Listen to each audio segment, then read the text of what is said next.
Hello दोस्तों, कैसे हो सब।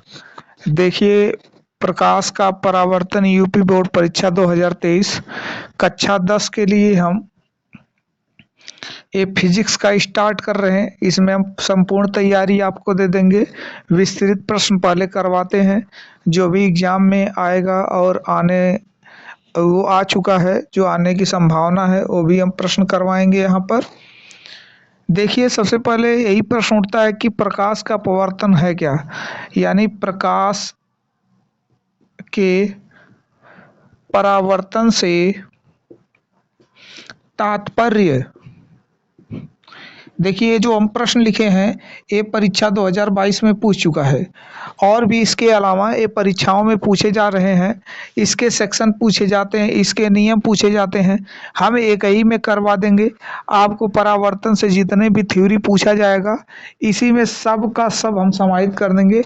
आप विस्तृत उसको बना लीजिए। छोटा लिखना है तो लघु उत्तरी बना लीजिए, और भी छोटा करना वो विकल्पी प्रश्नों का भी जवाब इसमें मिलता रहेगा आपको। देखिए, प्रकाश के परावर्तन से तात्पर्य ये प्रश्न पूछा है 2022 में, और विस्तृत प्रश्न में पूछा हुआ है।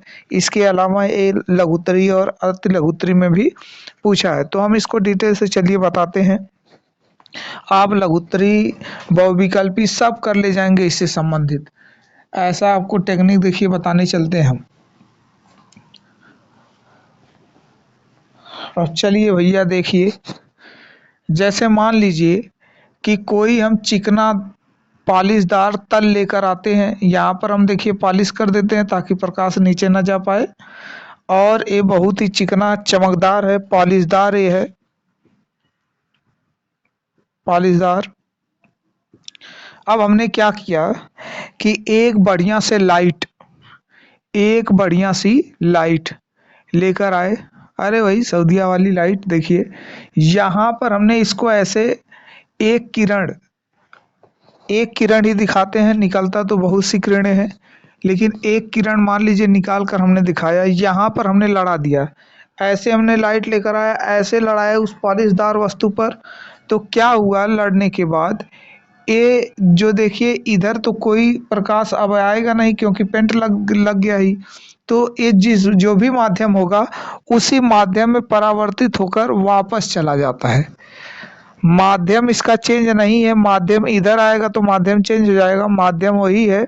चाहे विरल होगा तो विरल होगा, सघन होगा तो सघन हो जाएगा।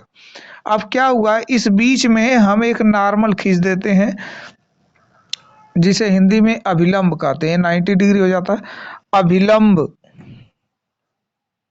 क्या खींच देते हैं, अभिलंब खींच देते हैं। ए प्रकाश यहाँ पर डाला हमने, प्रकाश यहाँ गया, यहाँ पर कुछ नाम लिख लो। ए लिख दो, यहाँ पर बी लिख दो, यहाँ पर सी लिख दो, यहाँ पर एन लिख देते हैं, नॉर्मल है। अब यहाँ पर सी लिख देते हैं। अब देखिए क्या हुआ कि प्रकाश उसी माध्यम में वापस चला गया। यही जो घटना आप देख रहे हैं, प्रकाश का उसी माध्यम में वापस चला जाना, इसे ही हम लोग कहते हैं प्रकाश का परावर्तन। देखिए, किताबों में लिखा होगा, कुछ किताबों में एनसीईआरटी में तो सही दिया है, लेकिन कुछ किताबों में लिखा है प्रकाश मतलब जिस दिशा से आता है, लड़ने के बाद उसी दिशा में वापस चला जाता है। टकराने के बाद, परावर्तन के पश्चात उसी दिशा में वापस चला जाता है।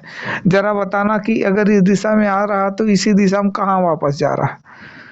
ये ऐसे चला जाना चाहिए था, जिधर से आया उधर जाना चाहिए था। वो गलत कॉन्सेप्ट हो जाता है। ये उसी माध्यम में वापस चला जाता है। अब देखिए क्या है, एक किरण आ रही है, इसलिए हम लोग इसे आपतित किरण कहते हैं। कौन सी किरण कहते हैं, आपतित किरण। आने वाली किरण आपतित किरण, जाने वाली किरण जापतित किरण नहीं, जाने वाली किरण परावर्तित किरण। परावर्तित, वर्तित, यहां से परावर्तित किरण। अब देखिए, ये जो यहाँ पर एंगल दिख रहा है अभिलंब के बीच, नॉर्मल के बीच, इसे हम लोग आई कहते हैं। तो कहेंगे आपतन कोण। यहाँ से इसको आर कहते हैं, तो आपतन कोण है तो ये परावर्तन कोण हो जाएगा इस हिसाब से। परावर्तन कोण हो गया। अब देखिए ये क्या होता है, इसे हम लोग आपतन बिंदु कहते हैं। क्या कहते हैं? आपतन बिंदु कहते हैं। ये जो आप घटना देख रहे हैं प्रकाश का परावर्तन हुआ, लेकिन बात यह है कि ये तो विस्तृत उत्तरी प्रश्न में पूछा हुआ है। तो विस्तृत प्रश्न में पूछा हुआ है तो इसका मतलब आपको इतनी करके नहीं छोड़ देना है, आपको परिभाषा लिखना है पूरा, मतलब इसको बड़ा करके लिखते जाना है। चलिए देखते हैं परिभाषा क्या है। जब कोई किरण, जब कोई प्रकाश किरण किसी चिकने पालिशदार तल से टकराती है। कैसा कैसा हुआ है तल कैसा है? तो चिकना। किसी चिकने पालिशदार तल पर टकराती है तो टकराने के बाद उसी माध्यम में वापस चली जाती है। इस घटना को हम प्रकाश का परावर्तन कहते हैं। आप लिख लीजिएगा, फिर से हम बोल रहे हैं। जब कोई प्रकाश किरण, देखिए जब कोई प्रकाश किरण किसी पालिशदार चिकने तल पर टकराती है तो टकराने के बाद वह उसी दिशा में, उसी माध्यम में वापस चली जाती, उसी माध्यम में वापस चली जाती है। इस घटना को हम प्रकाश का परावर्तन कहते हैं। आप बार बार रिपीट करके वीडियो आप सुनकर परिभाषा इसकी लिख लीजिए। अब देखिए हम इसका वर्णन करने चलते हैं। तो क्या वर्णन यहाँ पर करते हैं? जो रचना है, रचना में हम लोग देखते हैं यहाँ कि जो ए बी एन है, यानी कोण ए बी एन, इसे हम लोग कहते हैं आपतन कोण। आपतन कोण जिसे हम लोग आई से व्यक्त करते हैं। अब देखिए एन बी सी यानी कोण एन बी सी हो गया परावर्तन कोण, जिसे हम लोग आर से व्यक्त करते हैं। अब देखिए बी को हम लोग कहते हैं आपतन बिंदु। यही चीजें देखिए जो मैं लिखा हूं आपको यही लिखना है।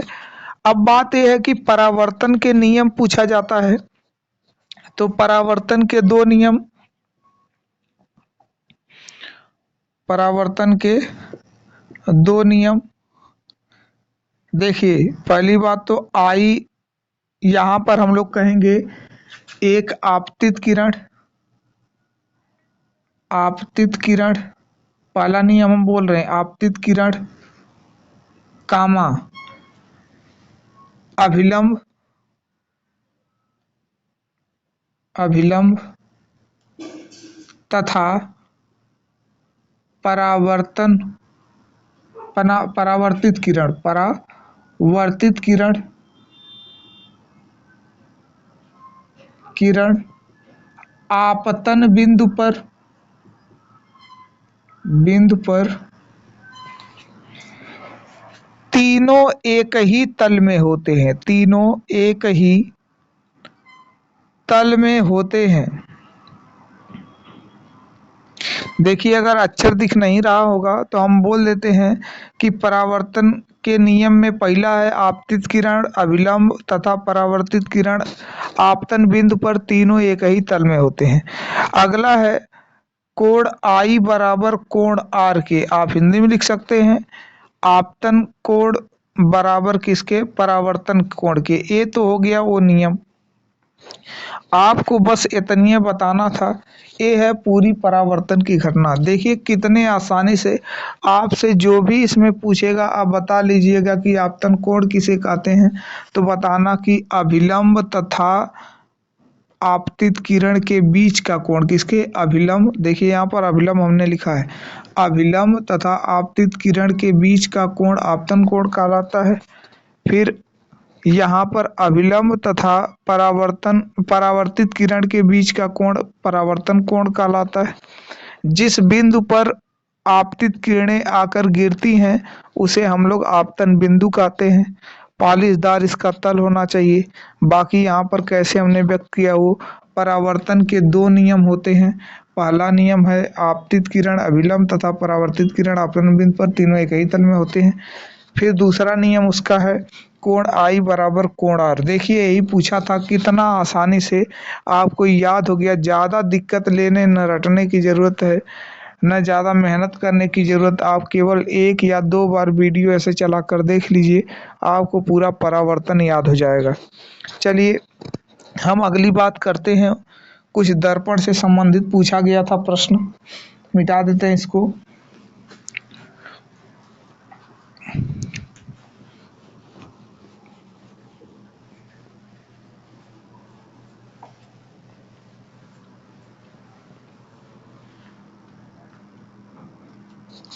अब देखिए पूछा है कि उत्तल दर्पण के सामने अगर वस्तु रखी है तो प्रतिबिंब का बनना किरण आरेख खींचकर समझाइए। कह रहा है उत्तल दर्पण पर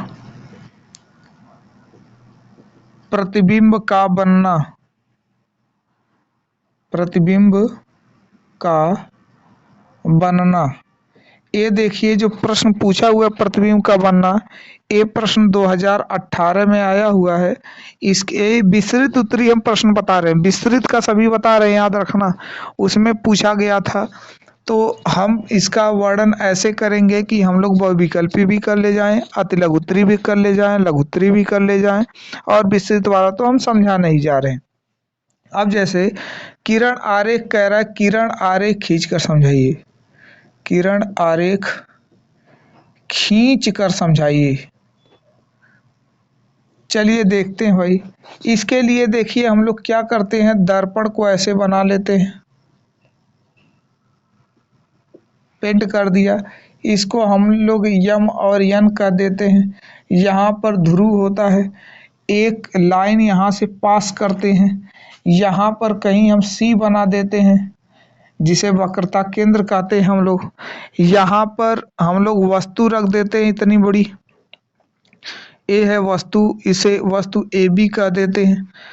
अब क्या हुआ कि हमने एक किरण डाला इस पर, एक किरण, देखिए 2 किरण निकलती है हमेशा, एक किरण हम ऐसे समांतर ले जाते। ये मुख्य अक्ष हमारा है, क्या है, मुख्य अक्ष, इसको पी लिख देते हैं। एक किरण हमेशा कितने किरणें खींचते हैं, याद रखना 2 किरणें खींचते हैं। एक किरण जानी चाहिए मुख्य अक्ष के समांतर, दूसरी किरण जानी चाहिए वक्रता केंद्र पर, वक्रता केंद्र से।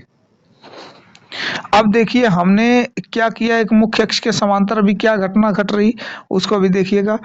एक हमने पास कर दिया यहां से, एक हमने पास कर दिया यहां से। तो इसमें क्या हुआ कि हम लोग देखे कि एक किरण तो पास हो जा रही, लेकिन एक नियम आप पढ़े हैं या आप जान लीजिए कि जो भी किरण, हम 2 किरणें निकालते हैं, एक किरण तो सी से ही होकर जाएगी, दूसरी इस दर्पण से टकराएगी, तो ये जो जा रहा है किरण वक्रता केंद्र पर, ये फिर वापस चला जाता है। इसकी एक क्वालिटी होती है, याद रखना, जो भी किरण सी से जाएगी इसकी एक क्वालिटी होती है कि वो वापस चला आता है। तो हम लोग क्या कर देंगे, फिर रिटर्न इसका बना देते हैं, ऐसे ही चला गया। लेकिन यहाँ पर देखिए क्या हुआ, इसको थोड़ा सा मिटा देते हैं। यहाँ पर देखिए क्या हुआ कि ये टकराने के बाद ये वापस चला गया, परावर्तन के नियम से वापस चला गया। लेकिन यहाँ पर जो व्यक्ति इसका इंतजार कर रहा था, उसे लगा कि ई किरण यहाँ से आ जा रहा, यहाँ से आ रही कहीं से, तो एक किरण यहाँ से आ रही।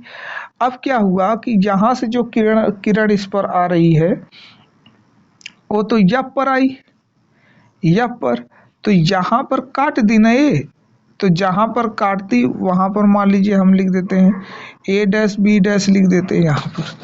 तो ए डैश बी डैश प्रतिबिंब हुआ, यही इसकी संरचना हो गया खत्म। ए बी क्या हुआ, वस्तु हो गया, वस्तु की लंबाई हो गया।